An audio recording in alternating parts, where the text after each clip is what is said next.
Hello, everyone. If you like what I'm doing here, please consider subscribing, liking, and commenting. It would really help the channel out quite a bit. Thank you very much.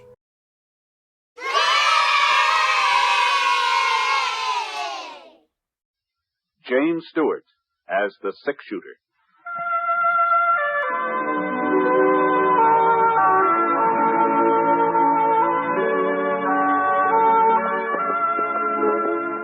The man in the saddle is angular and long-legged. His skin is sun-dyed brown. The gun in his holster is gray steel and rainbow mother of pearl, its handle unmarked. People call them both the six-shooter. The NBC Radio Network presents James Stewart as the six-shooter, a transcribed series of radio dramas based on the life of Britt Ponsett, the Texas plainsman who wandered through the Western Territories, leaving behind a trail of still-remembered legends.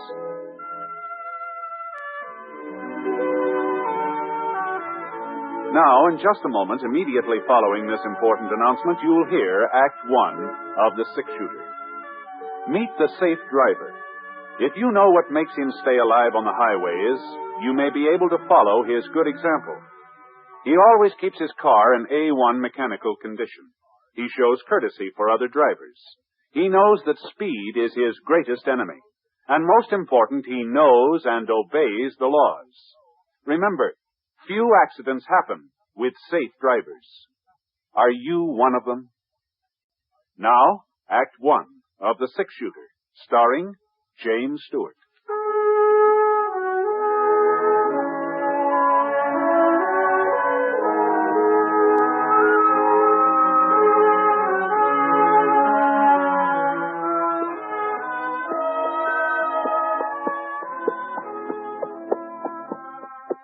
I sure couldn't figure it. I'd ridden down the whole main street all the way from Seth Tooley's bank to Ma Benson's rooming house, and I hadn't seen a single solitary person. The stores were closed, shut tight. There wasn't even a wagon or a horse out in front of them. It looked like the town of Elk Point had just up and gone to sleep, but that didn't make sense either. Not at 5 o'clock in the afternoon.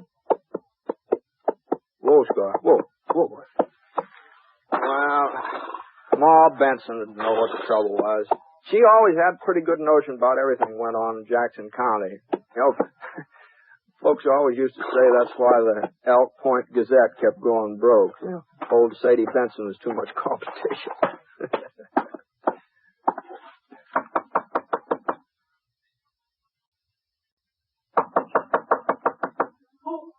Who is it? Brett Ponsett. Brett? Yeah. Well, how do I know it's you?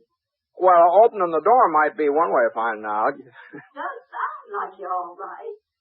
But if it ain't, I'm just a poor widow woman without a cent to my name. I don't think you're going to... Oh, come on now. Come on, Ma. Open up the door. Oh, Britt, thank goodness. Thank goodness. Well, don't just stand there. Get inside, quick, so I can lock up again. Oh, sure. All right. You can't imagine what a fright you gave me when I heard you knocking out there.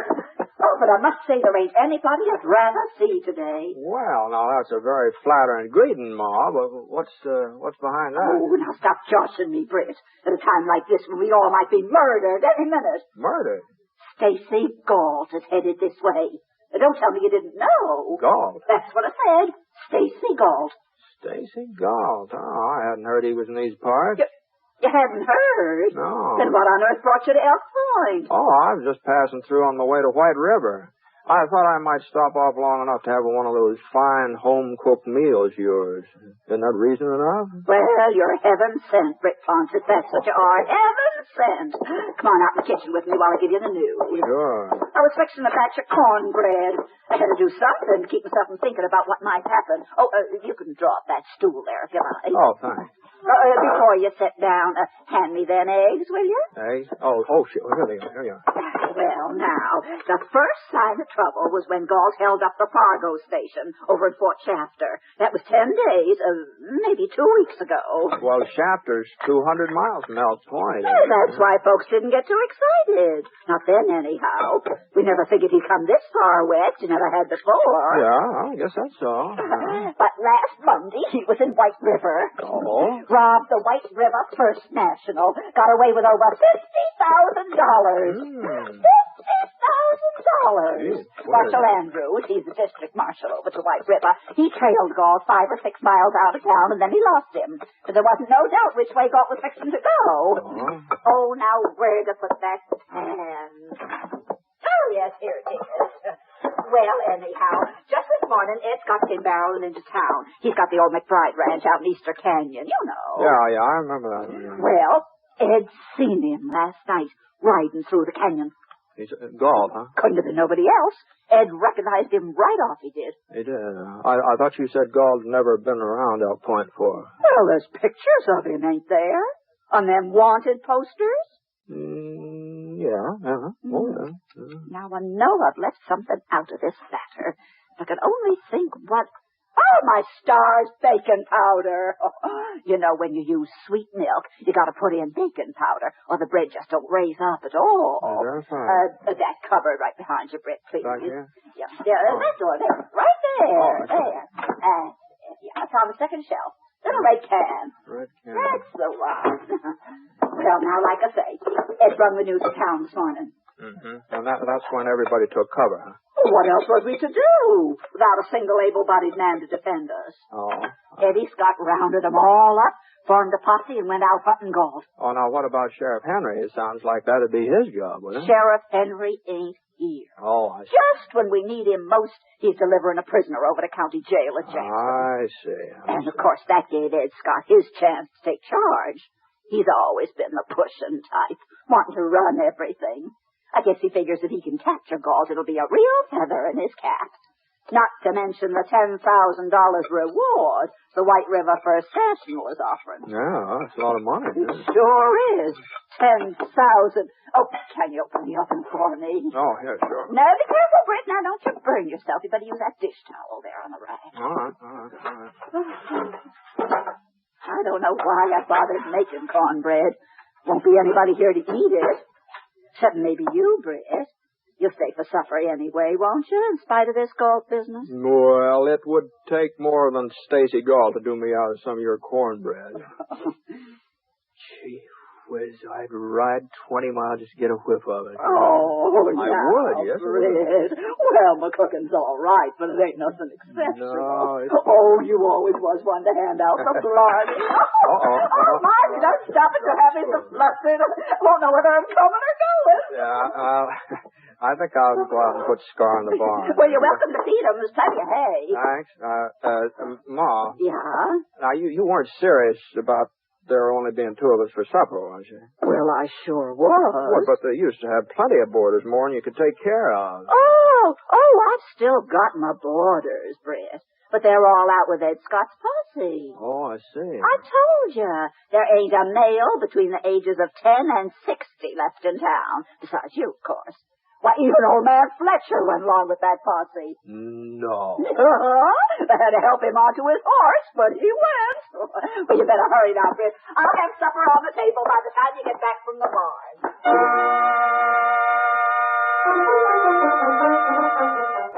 It was quite a supper, too.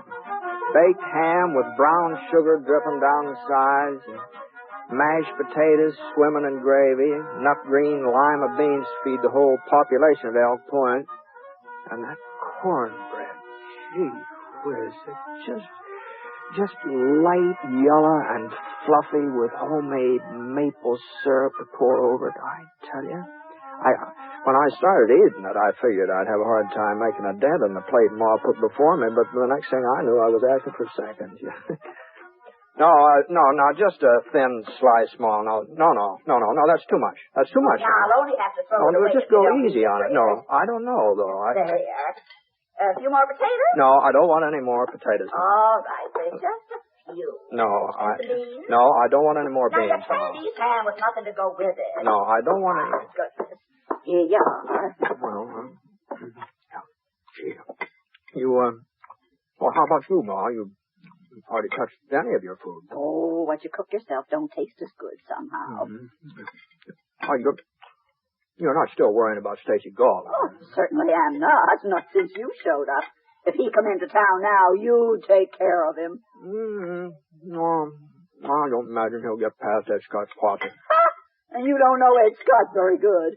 Why, he'll have that posse running around in circles. I'll bet you could drive a herd of cattle right through the middle of them men, and they wouldn't even notice.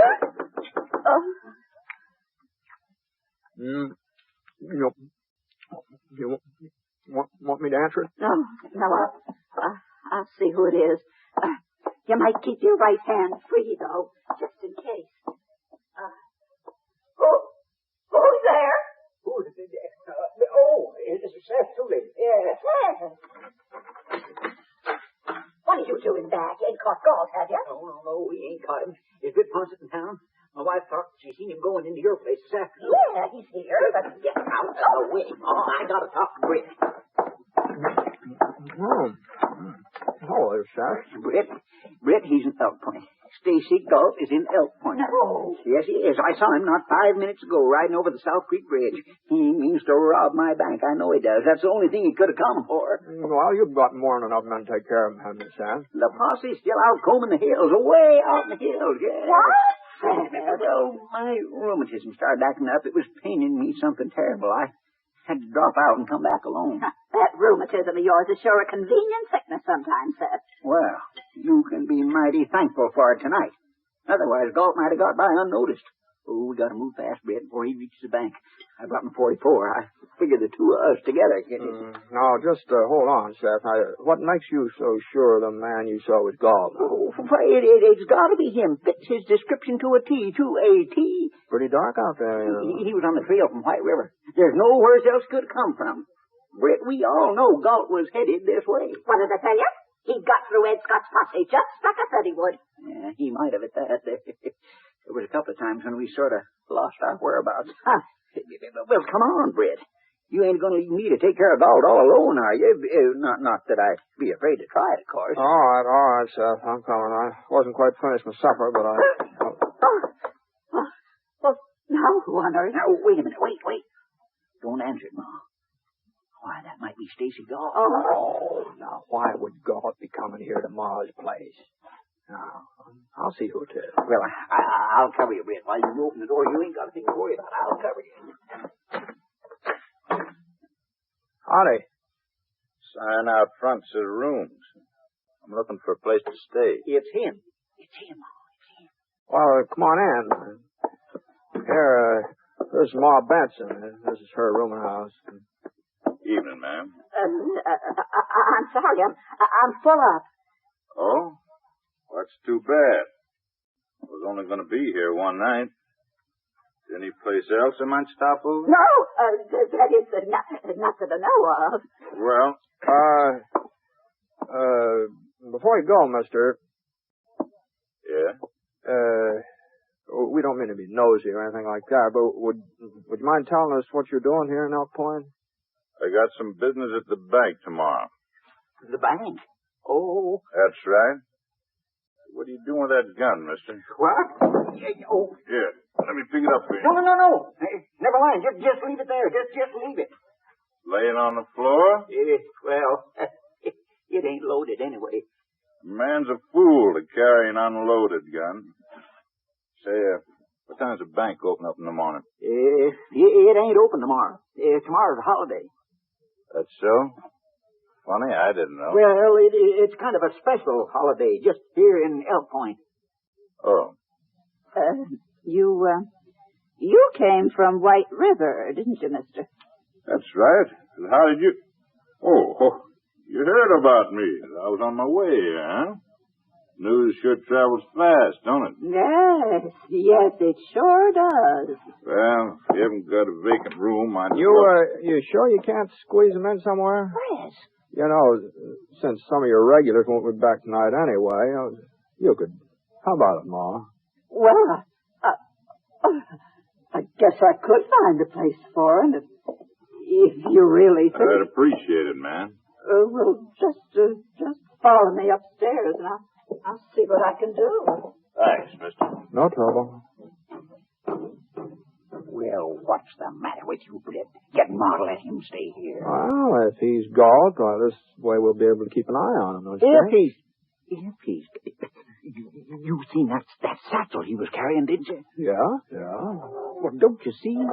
That's where he's got the stolen money. You can bet your bottom dollar on it. Mm-hmm. No. And, Britt, you heard what he said about my bank.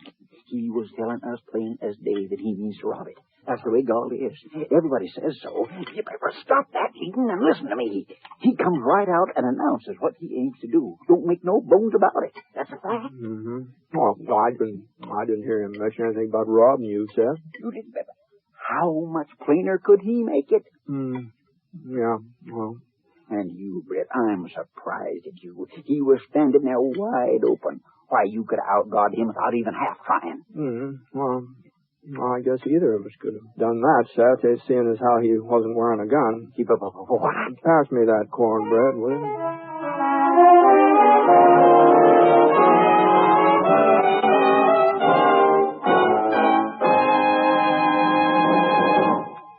We'll return to James Stewart as the six-shooter in just a moment. When it's entertainment you're after, you'll find the very best on this station of the NBC radio network. Thursday night, for example, Robert Young portrays Jim Anderson on Father Knows Best, a program which is based on the assumption that the man of the family can put one over on the wife and youngsties. The same night, you can enjoy the zany stunts on Truth or Consequences with Ralph Edwards. When Ralph sends a contestant off on a consequence, it usually ends up as one of radio's funniest. And if you like Western songs and adventures, hear The Roy Rogers Show. Then, to top it all off, hear the little-known stories of show business that Eddie Cantor tells on his Show Business Show. Yes, Thursday is packed with stellar entertainment on the NBC Radio Network.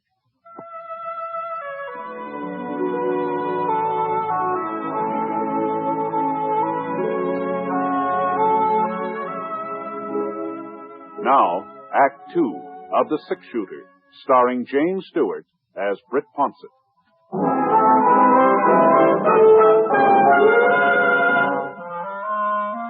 Seth Tooley just stood there watching me finish up supper, and the expression on his face didn't help my digestion much. He sure did look disgusted.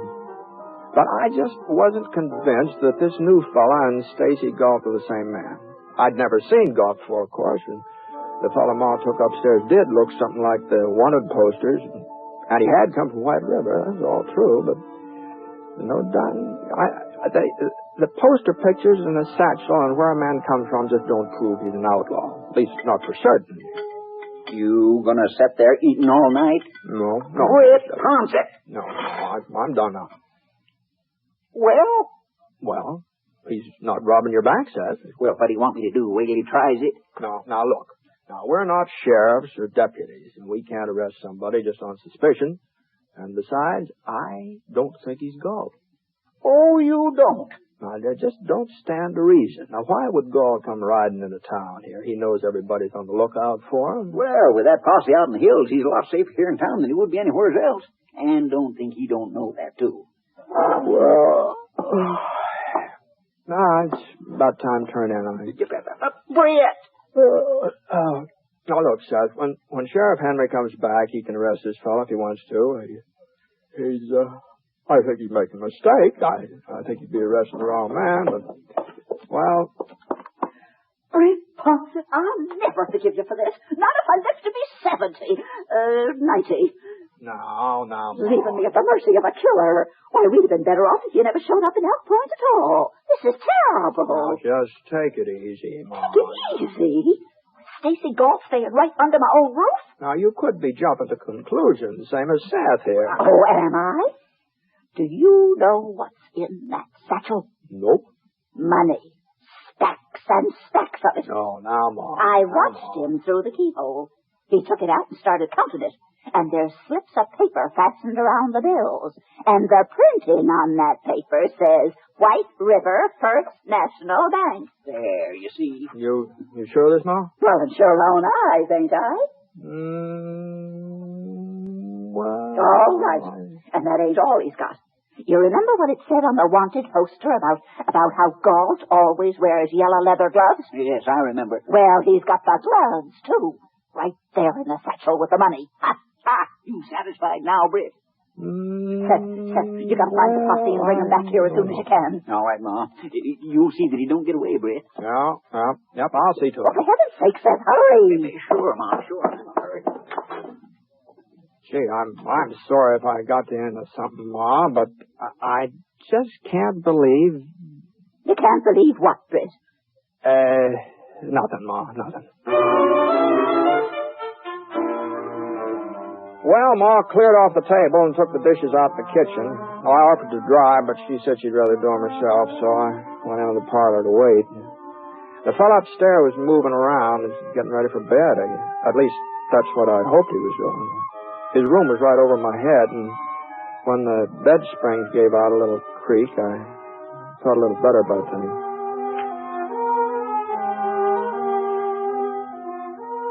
About 20 minutes later, Ma came out and sat down in her rocker beside the fireplace. She was crocheting one of those doodads you put in the arm of a chair, you know. We didn't do much talking. Not for the next couple of hours, we didn't. And then about 11 o'clock, the posse came riding up. Well, must be them, Ma. Oh, it's about time. Well? Maybe you'd better wait in the kitchen in case there's any trouble, huh? There won't be no trouble now, thanks to Seth Tooley. Yeah. Well, anyway. Oh, all right, Britt, all right.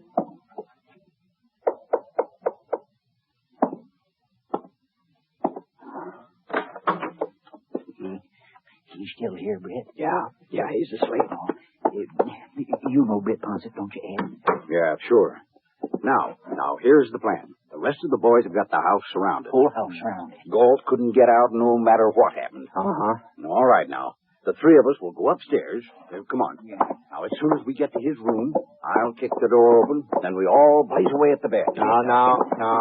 Just hold on here a minute. Just hold on. Yeah? Well, what's the matter? Now, what you're talking about is cold-blooded murder. Oh, just giving him a dose of his own medicine, that's all. That's all? Yeah. Now, Ed... Now, don't tell me you still ain't satisfied that he's Gault. Maybe he is. That doesn't matter. He's entitled to a trial just like everybody else. Oh, use your head, Britt. If we try taking him alive, he's bound to get one or two of us first. Uh-huh. Well, that's the way we're going to take it, anyway. Now, Britt. Now, you wait here, both of you. I'll bring him down to you. And I want your word that he goes to jail in one piece, huh? I can't promise nothing like that. The boys outside are pretty mad about it. Maybe the boys would like to shoot it out with both Gault and me. Britt, you don't... What do you say, Scott? Well, all right, Britt. He goes to jail. But so help me. Seth, how about it? Sure, Britt, sure. But if anything happens to you, you got nobody but yourself to blame. Only yourself.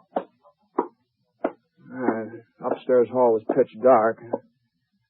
I moved on quiet as I could.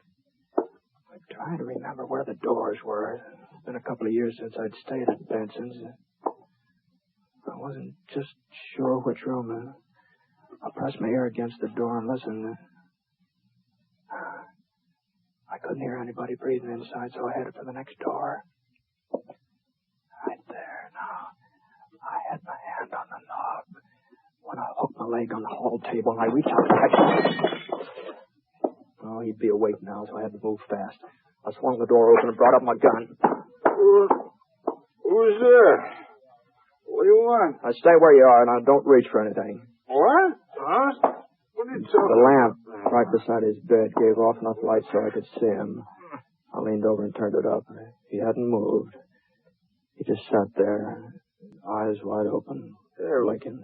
What's going on here, mister? I think you better put your clothes on. Oh, sure. Whatever you say. But why? What's all this about? Well, there's some boys downstairs who want to talk to you. Me? That's right. What? I don't know anybody in these parts. Well, they know you. At least they think they do. Oh? Yeah, they claim you're Stacy Gault. Gault? That's right. Why, they're crazy, plumb crazy. They are? Ain't they heard? How could I be Gault? What do you mean? Gault in jail, White River. He was captured, locked up day before yesterday. You sure of that? I ought to be. I captured him. You... The proof's right there in my satchel. Reward money. White River First National paid it to me yesterday. No. And Marshal Andrews gave me Gault's yellow gloves as a sort of memento of the occasion, along with a letter of congratulations. Yeah. You see him? You captured Stacy, Gault? Well, it was kind of accidental. You see, I'm a drummer. Travel around selling gadgets and things. I didn't know the cabin was Gault's hideout. Looked like any other cabin to me. Thought there might be some kids living there. So I was getting up my samples when the door opened. Guess he thought the six-shooter I was holding was a real thing. Of course, it did look mighty genuine for an imitation. They sure make realistic-looking toys these days. And he didn't try to shoot it out with you? No. All he said was, okay, you got the drop on me. I didn't know what he was talking about, but I was too surprised to say so. Yeah. Next thing he handed me his gun, and, well, it was about then Marshal Andrews come riding up. Marshal was real nice about giving me all the credit. Want to see the letter he read? No. But you bring that down along with you, will you? What I want to see is Ed Scott's face when you show him that letter. That's what I want to see.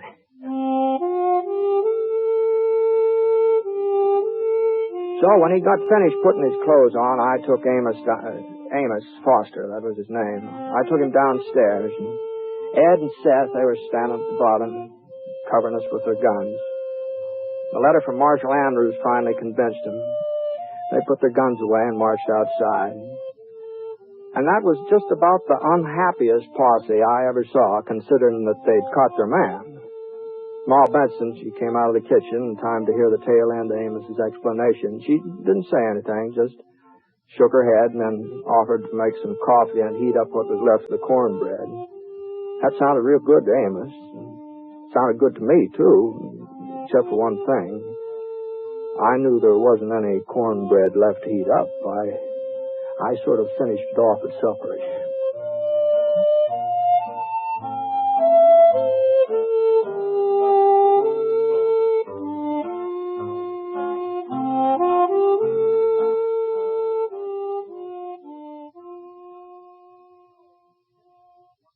You know, defense is one job we can't put off.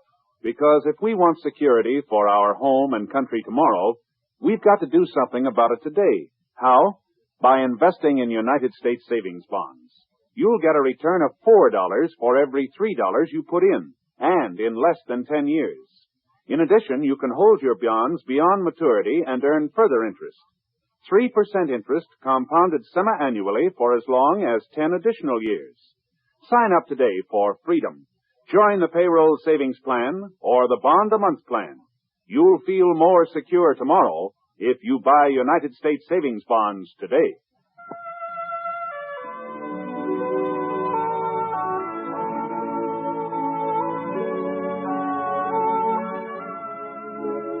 The Six Shooter is an NBC Radio Network production in association with Review Productions. It is based on a character created by Frank Burt, and the transcribed story is written by him. Mr. Stewart may currently be seen in the Universal International picture Thunder Bay. Others in the cast were Eleanor Audley, Barney Phillips, Horace Lewis, and Seth Tooley was played by Parley Bear. Special music for this program was by Basil Adlam, and the entire production is under the direction of Jack Johnstone. All characters and incidents were fictitious, and any resemblance to actual characters or incidents is purely coincidental. Hal Gibney speaking. Hear Exciting Stroke of Fate tonight on the NBC Radio Network.